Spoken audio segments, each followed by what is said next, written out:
In 2016, I declared, I am your voice. Today I add, I am your warrior. I am your justice. And for those who have been wronged and betrayed, I am your retribution. This is the final battle. They know it. I know it. You know it. Everybody knows it. This is it. Either they win or we win. And if they win, we no longer have a country. And if you put me back in the White House, their reign is over. Their reign will be over. Our enemies are... Bruh, motherfuckers like Donald Trump, man. Obviously not the majority of the country. But don't pretend like it isn't extremely common for you to see people who really like Donald Trump. Again, so it's like, oh, well, he's not as big as he was in 2015. Well, he's still bigger than all these other motherfuckers. And Ron DeSantis, boring, lame ass, ain't got what it takes to knock his head off. Unless they put this man in prison, what y'all gonna do? Oh, we're not gonna talk about January 6th. Then what the fuck are y'all gonna talk about? Lunatics and maniacs, they cannot stand that they do not own me. I don't need them. I don't need anything about them. I don't need their money. They cannot steer me. They cannot shake me, and they will never, ever control me. And every time the polls go up higher and higher, the prosecutors get crazier and crazier. We got to stop these guys.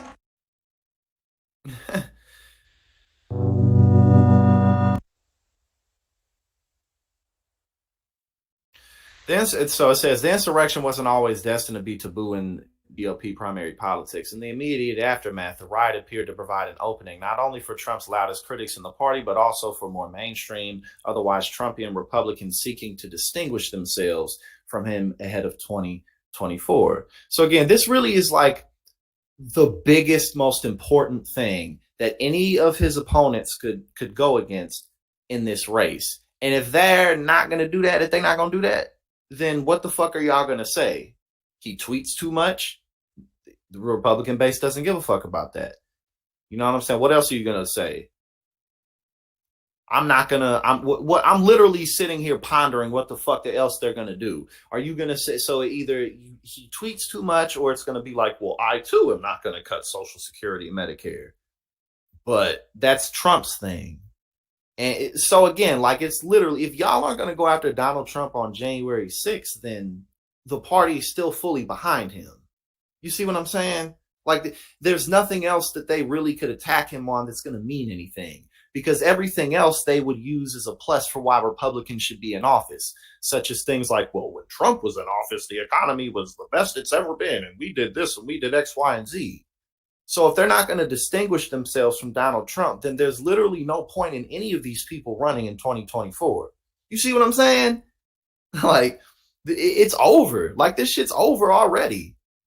We don't want Donald Trump, and he's not as popular as he once was, but we're not going to throw any real punches at him. Then shut the fuck up.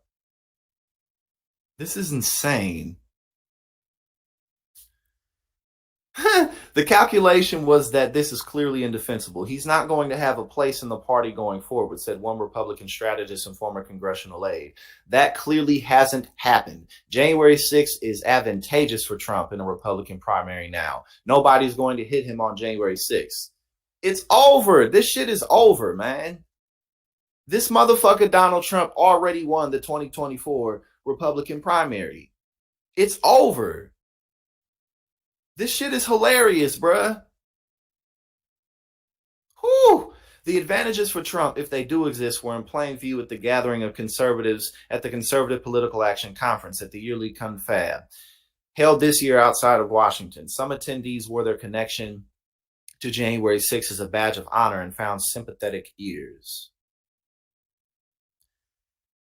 Jesus Christ, man.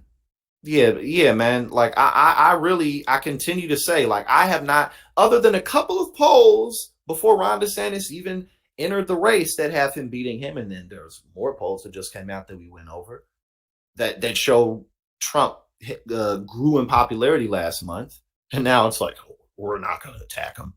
Get the fuck out of here, man. These people are. Here we go, another video. Play, you son of a bitch. When we started this journey, a journey like there has never been before, there's never been anything like this. We had a Republican Party that was ruled by freaks, neocons, globalists, open border zealots, and fools. But we are never going back to the party of Paul Ryan, Karl Rove, and Jeb Bush.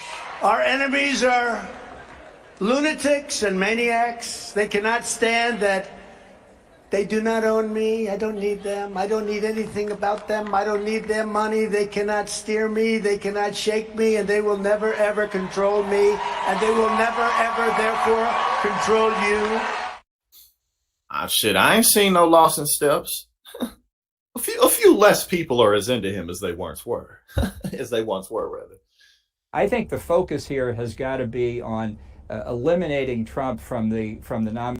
Okay, what's John Bolton got to say? I didn't know this was in here. Let's check this out. I think the focus here has got to be on eliminating Trump from the nomination process as early as possible. And I think it's very clear that the mistake candidates made in 2016 was in going after each other instead of going after Trump. It's 2020 hindsight, but I think it's the right analysis. Okay, basically what he just said is if y'all don't get him the fuck up out of here right now, he's gonna win. Nah, man, but see, Nara House, it doesn't. If they don't actually in 2016, kick him out, I declare they're not gonna kick this dude out. They're not gonna kick him out. They'd rather be in power than not. They some suckers. They some cowards. They're weak. They're not gonna kick it. What the fuck they gonna do against this dude? They ain't gonna do shit. I could be wrong, but I don't think so. Y'all ain't even gonna attack him on January 6th. Why would they kick him out of the party? Like man. These people are handing this dude the nomination. And it's like none of the criticisms that we can lobby at this man mean anything to these people. They don't mean anything to these people.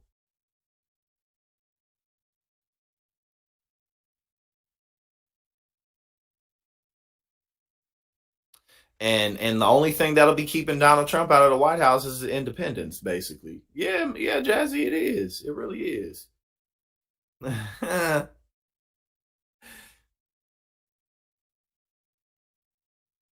If anything, the tone and tenor of the conference suggested that Republican presidential candidates may feel pressure from corners of the base to talk about January 6th in positive terms.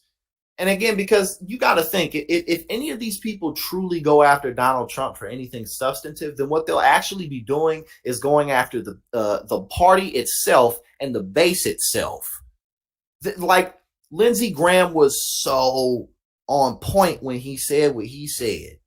Like they literally can do nothing about this dude.